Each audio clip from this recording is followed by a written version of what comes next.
প্ৰধানমন্ত্ৰী আৱাস যোজনা চৰকাৰী BPL ঘৰৰ গুৰুত্বপূৰ্ণ আপডেট লৈ আহিছোঁ।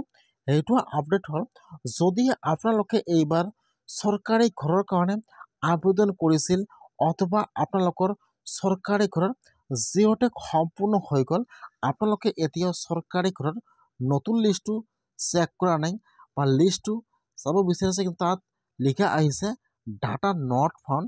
কেনেকুৱাকৈ আপোনালোকে চৰকাৰী ঘৰৰ নতুন লিষ্টটো চেক কৰিব লাগিব যে আপোনালোকৰ লিষ্টত নামটো আহিছে নে অহা নাই। যদি আপোনালোকৰ লিষ্টত নামটো আহিছে, এতিয়া আপোনালোকৰ ঘৰটো চেংচন হৈছে নে হোৱা নাই, কেনেকুৱাকৈ আপোনালোকে জানিব পাৰিব। মই আজি এইটো ভিডিঅ'ত আপোনালোকক সম্পূৰ্ণ প্ৰচেছ দেখুৱাই দি আছোঁ যে কেনেকুৱাকৈ আপোনালোকে চৰকাৰী ঘৰৰ নতুন লিষ্টটো চেক কৰিব আৰু আপোনালোকৰ ঘৰটো চেংচন হৈছে নে হোৱা নাই কেনেকৈ চেক কৰিব চাই লওক। এতিয়া আপোনালোকে ফাৰ্ষ্ট এইটো অপশ্যনত আহি যাব pmayc.nic.in। মই কিন্তু আপোনাৰ সুবিধাৰ কাৰণে অপশ্যনৰ লিংকটো মোৰ ডিছক্ৰিপশ্যনত দি দিছোঁ। আপোনালোকে ডাইৰেক্ট ক্লিক কৰি ফাৰ্ষ্ট এইটো অপশ্যনত আহি যাব। ইয়াত চাব দিয়া থাকিব আৱাস শ্বপ। এতিয়া আপোনালোকে আৱাস শ্বপৰ ওপৰত এবাৰ ক্লিক কৰিব। এতিয়া এইটো অপশ্যন অ'পেন হৈ যাব এনেকুৱাকৈ। ইয়াত চাব 2 নম্বৰত দিয়া আছে ৰিপৰ্ট। এতিয়া আপোনালোকে ফাৰ্ষ্ট আৱাস শ্বপত ক্লিক কৰিব, তাৰপিছত আপোনালোকে এতিয়া ৰিপৰ্টৰ ওপৰত ক্লিক কৰিব এবাৰ। এতিয়া কিন্তু আপোনাৰ ওচৰত আৰু এটা নতুন পেজ ইয়াত আহি যাব এনেকুৱাকৈ। এইটো পেজ অ'পেন হোৱাৰ পিছত এতিয়া আপোনালোকে অলপমান তলত আহি যাব। ইয়াত চাব ইয়াত যিটো H নম্বৰ অপশ্যন দিয়া আছে, ইয়াত যিটো Hৰ 1 নম্বৰ অপশ্যন দিয়া থাকিব বেনিফিচিয়াৰী ডিটেইলছ ফৰ ভেৰিফিকেশ্যন। এতিয়া আপোনালোকে Hৰ 1 নম্বৰ অপশ্যনৰ ওপৰত ক্লিক কৰিব লাগিব। ইয়াত চাব অলপমান তলত আহি যাব, ইয়াত যিটো Hৰ 1 নম্বৰ অপশ্যন দিয়া আছে, আপোনালোকে এতিয়া সেইটো অপশ্যনৰ ওপৰত ক্লিক কৰিব। এতিয়া কিন্তু আপোনাৰ ওচৰত আৰু এটা নতুন পেজ ইয়াত আহি যাব এনেকুৱাকৈ। ফাৰ্ষ্ট চাব দিয়া থাকিব অল ষ্টেট। এতিয়া আপোনালোকে সেইটো অপশ্যনৰ ওপৰত ক্লিক কৰিব। এতিয়া ইয়াত আহি যাব আপোনালোকৰ ষ্টেট নাম। ফাৰ্ষ্ট আপোনালোকে ইয়াত যিটো আপোনাৰ ষ্টেট নাম হয় চিলেক্ট কৰি লৈ ল'ব। ষ্টেট নাম আছাম। তাৰপিছত আপোনালোকে এতিয়া চিলেক্টৰ ওপৰত ক্লিক কৰিব। ইয়াত আহি যাব আপোনালোকৰ ডিষ্ট্ৰিক্টৰ নাম। এতিয়া আপোনালোকে ইয়াত চাই ল'ব যে ইয়াত আপোনালোকৰ ডিষ্ট্ৰিক্টৰ নাম কোনটো হয়। ইয়াত যিটো আপোনাৰ ডিষ্ট্ৰিক্টৰ নাম হয়, এতিয়া আপোনালোকে আপোনাৰ ডিষ্ট্ৰিক্টৰ নামৰ ওপৰত ক্লিক কৰিব। ফাৰ্ষ্ট ষ্টেট নাম, তাৰপিছত ডিষ্ট্ৰিক্টৰ নাম, তাৰপিছত চিলেক্টত ক্লিক কৰিব। ইয়াত আহি যাব আপোনাৰ ব্লকৰ নাম। এতিয়া আপোনালোকে ইয়াত চাই লৈ ইয়াত যিটো আপোনাৰ ব্লকৰ নাম হয় চিলেক্ট কৰি লৈ ল'ব। তাৰপিছত ইয়াত আহি যাব আপোনাৰ পঞ্চায়তৰ নাম। এতিয়া আপোনালোকে ইয়াত চাই লৈ ইয়াত যিটো আপোনাৰ পঞ্চায়ত নাম চিলেক্ট কৰি লৈ ল'ব। তাৰপিছত আপোনালোকে চিলেক্টৰ ওপৰত ক্লিক কৰিব। ইয়াত আহি যাব চন, যিহেতু আপোনালোকে নিউ লিষ্টটো চেক কৰিব।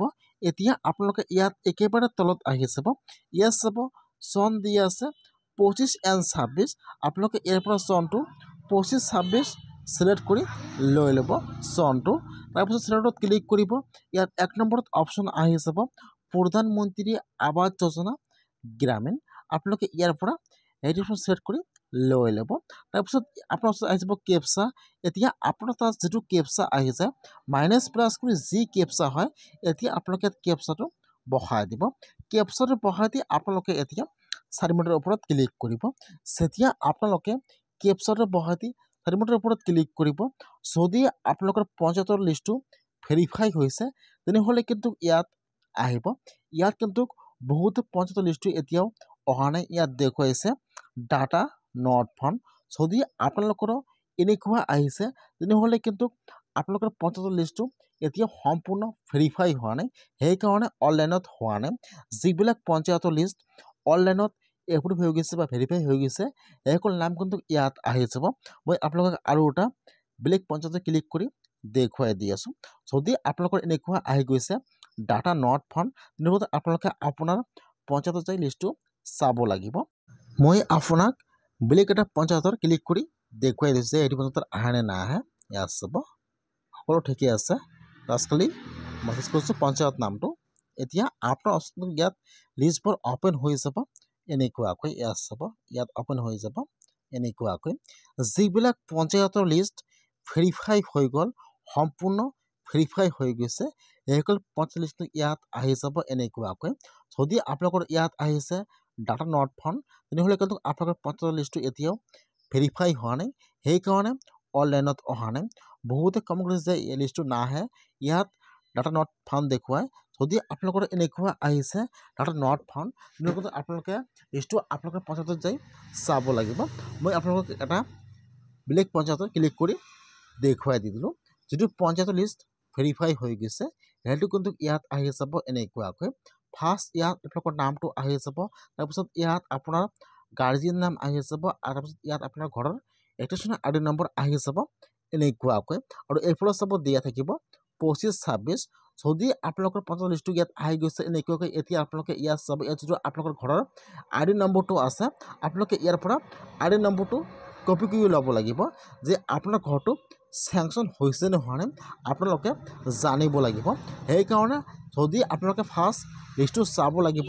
লিষ্টটো আহিছে তেনেহ'লে আপোনালোকে ফাৰ্ষ্ট ইয়াত চাব যে ইয়াত আপোনালোকৰ নাম কোনটো হয় আৰু আপোনাৰ গাৰ্জিয়ান নাম কোনটো হয় তাৰপিছত ইয়াত যিটো আপোনাৰ ঘৰৰ আই ডি নম্বৰ আছে আপোনালোকে ইয়াৰ পৰা আই ডি নম্বৰটো কপি কৰি লৈ ল'ব এনেকুৱাকৈ ইয়াত চাব ক্লিক কৰিব ইয়াত কপি হৈ যাব এতিয়া আপোনালোকে হোম পেজত আহি যাব ইয়াত চাব 5 নম্বৰত দিয়া থাকিব ষ্টেক হোল্ডাৰ্ছ এতিয়া আপোনালোকে সেইটো অপশ্যনৰ ওপৰত ক্লিক কৰিব এতিয়া আপোনাৰ ওচৰত এইটো পেজ অপেন হৈ যাব ইয়াত যদি 1 নম্বৰ অপশ্যন দিয়া আছে IAY PMAYG বেনিফিচিয়াৰী এতিয়া আপোনালোকে সেইটো অপশ্যনৰ ওপৰত ক্লিক কৰিব এতিয়া আপোনাৰ ওচৰত এইটো পেজ অপেন হৈ যাব এতিয়া যদি আপোনাৰ ঘৰৰ আই ডি নম্বৰ আছে ইয়াত বহাই দিব আৰু এই ফলত যি কেপচা আহিছে আপোনালোকে ইয়াত কেপচাটো বহাই দিব ফাৰ্ষ্ট বহাই দিব আপোনাৰ ঘৰৰ এটেনশ্যন আই ডি নম্বৰটো বহাই দিব আৰু এই ফলত কেপচাটো বহাই দিব এতিয়া আপোনালোকে চাৰিমুঠৰ ওপৰত ক্লিক কৰিব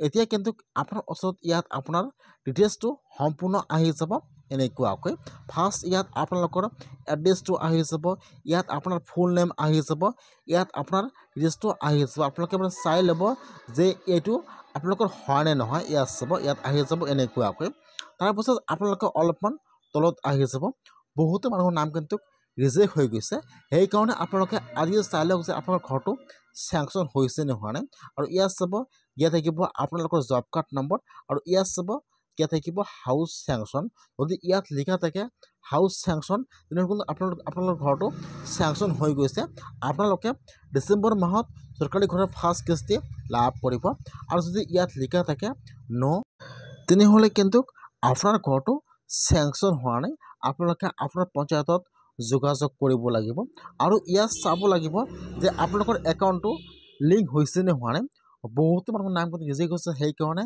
কিছুমানৰ একাউণ্ট আধাৰ কাৰ্ডৰ সৈতে লিংক নাই বা DBT লিংক নাই সেইকাৰণে কিন্তু ইয়াত বহুতো মানুহৰ কিন্তু একাউণ্টৰ কাৰণে নাম ৰিজেক্ট হৈ গৈছে ইয়াত আপোনালোকে সকলো বস্তু চাব লাগিব যে সকলো একচেপ্ট হৈ আছে নাই ইয়াত যদি কোনো এটা ভেৰিফাই নাথাকে তেনেহ'লে কিন্তু আপোনালোকৰ নামটো ৰিজেক্ট হৈ যাব বহুতো মানুহৰ নাম কিন্তু ৰিজেক্ট হৈ গ'ল এনেকুৱাকৈ কিছুমানৰ একাউণ্ট লিংক নাই কিছুমানৰ ইয়াত জব কাৰ্ড লিংক হোৱা নাই সেইকাৰণে ঘৰবোৰ ৰিজেক্ট হৈ আছে সেইকাৰণে আপোনালোকে ফাৰ্ষ্ট লিষ্টটো চাই লওক যে আপোনালোকৰ লিষ্টত নামটো আহিছে নে অহা নাই যদি আপোনালোকৰ নামটো লিষ্টত আহিছে তেনেহ'লে আপোনালোকে চাই লওক যে আপোনাৰ ঘৰটো চেংচন হৈছে নে হোৱা নাই আপোনালোকে এনেকুৱাকৈ আজিয়ে সম্পূৰ্ণ বস্তু চাই লওক যে সকলো ভেৰিফাই হৈ আছে নে নাই আপোনালোকে আজিয়ে চৰকাৰী ঘৰৰ লিষ্টটো চেক কৰক যে আপোনালোকৰ লিষ্টত নামটো আহিছে নে অহা নাই আৰু আপোনাৰ ঘৰটো চেংচন হৈছে নে হোৱা নাই আপোনালোকে আজিয়ে চাই লওক এনেকুৱাকৈ